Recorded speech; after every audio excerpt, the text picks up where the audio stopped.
Hello again, welcome back JDMscape. So, Honda Prelude, MOT failure. Quite literally as expected. Now, there's nothing on this list that I wasn't expecting.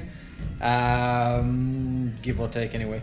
So, it's actually only failed on 5 things. So, this is, I'll tell you what they are first of all. Anti-roll bar link on the front, which I've got. CV boot on the front, which I've got. Rear fog light's not working. Emissions are out because of the lambda sensor, I believe it is. I think I've got.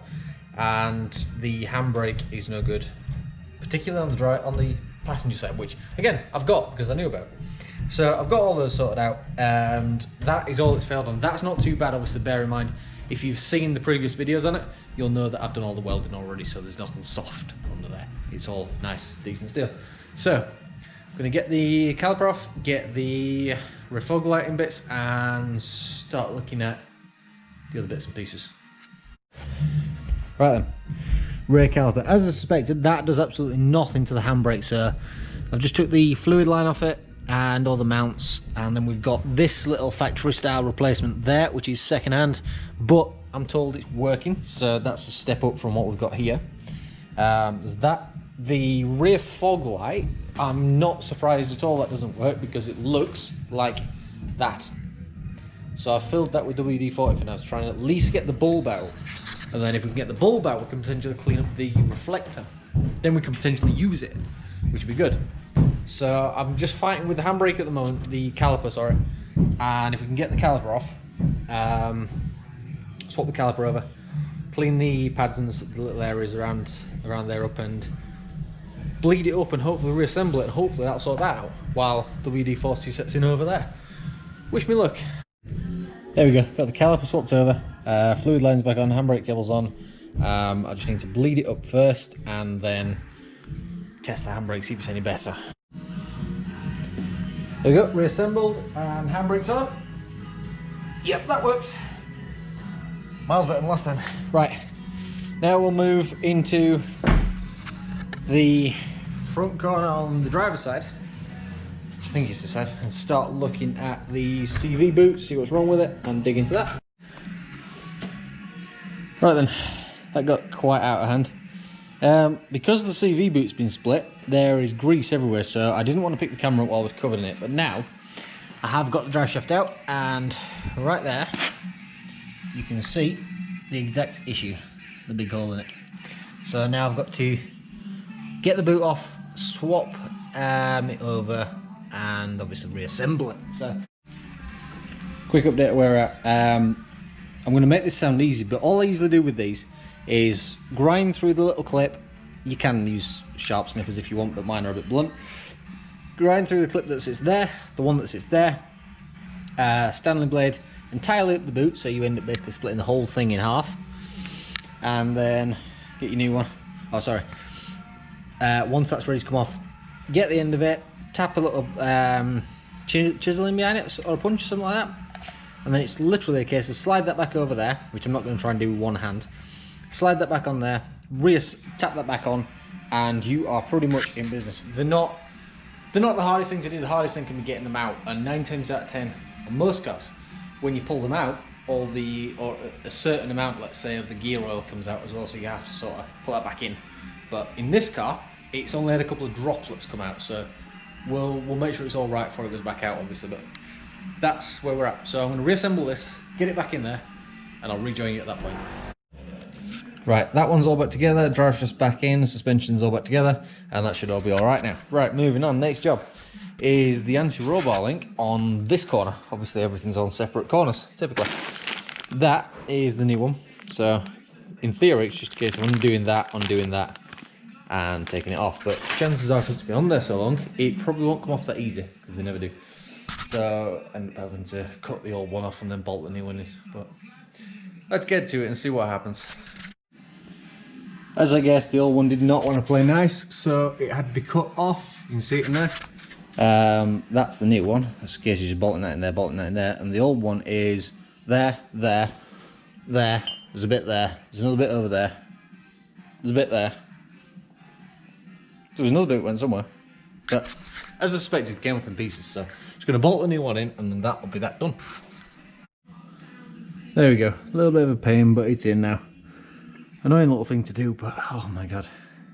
I'm sure it'll make a difference. Either way, it'll pass the MOT like that. So, next thing's next. I'm going to put this wheel back on and change the lambda sensor and see how we go at that point. And then all we should have to do is just sort the fog light out. Haven't quite got a plan for that yet, but one thing at a time. We'll get there. There we go. That is the lambda sensor that I was talking about. So that's the one that I suspect is causing the MOT failure, because it's only failing the lambda reading. So if you ever come to change one of these, just make sure you've got one of those. They make a hell of a difference, because looking at where that is, I think you'd have a nightmare getting the heat shield off it. And even if you could, you'd be lucky to get 22mm spanner in there. So those make it a heck of a lot easier, and they're only a few quid off eBay. So all you do is slip that in it, the wire sits in there, and then either put a big spanner on the end of it, like a 24, or a little ratchet in there. It just makes it so much easier. So that I would recommend. Right, I'm gonna have to figure out this rear fog light now and decide what I'm going to do. I think I'm gonna have to manufacture something, because I don't have anything else here to do it with, I don't think. So I'll take a look, decide what I'm gonna do, then come back. There we go, all repairs done, hopefully. Rear fog light now works well. I've butchered up a little like a bulb holder, refit it into that one, sealed it all up, so hopefully it'll be alright now. So I'm just going to take it across now. I'm going to take it for its retest, and we'll make sure and kind of hope that it passes. And then, yeah, I'll come to it after, but its future's kind of not what I thought it was going to be, put it that way. So I'll come to that. Let's go and get it MOT'd. Let's see what happens, and we'll talk about it. But I'm going to open this. This is brand new. This is still sealed up. I'm going to open it. I'm going to show you what's in it, and you'll know what you're after then. You know what you're trying to win.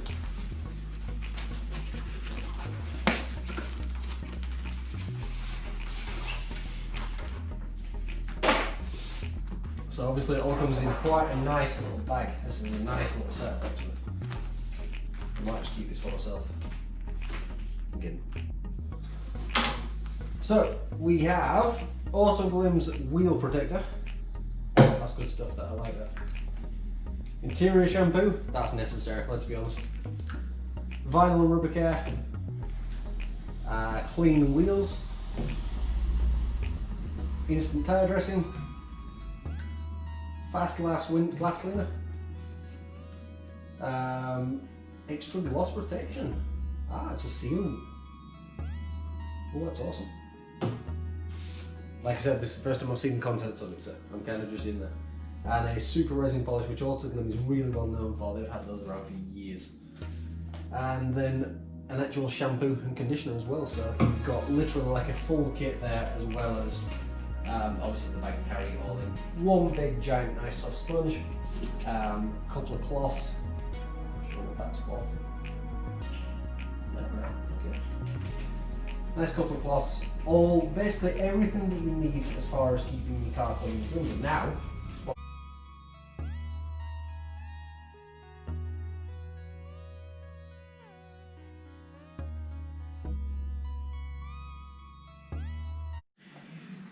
good news, all done.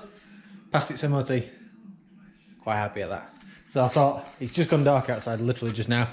I tried to get in a quick snow foam jet wash before it went entirely dark. So it's a little bit cleaner. I had a little bit of salt up the sides of it, a little bit of dirt, but she's actually turned out pretty clean now. So, I'm happy with that. She's a good car. And to be honest, it drives so well. Like, for a car that's got the mileage that this thing has, you would expect it to be a little bit loose, a little bit like, I don't know. You can normally feel a mileage on a car, but this one just isn't like that. It surprised me, to be honest. The first time I've driven it properly was just now driving it back. So I kind of just wanted to show you that and respect it for what it is. So there you go. Right, there is a plan now to decide what happens to this in the future. I don't know what the answer to that is right now. That's what I'm about to go decide. So I'm going to finish the video here. Thank you all for watching. Subscribe if you want to know what happens with it. And I'll see you all again soon. Thanks, guys.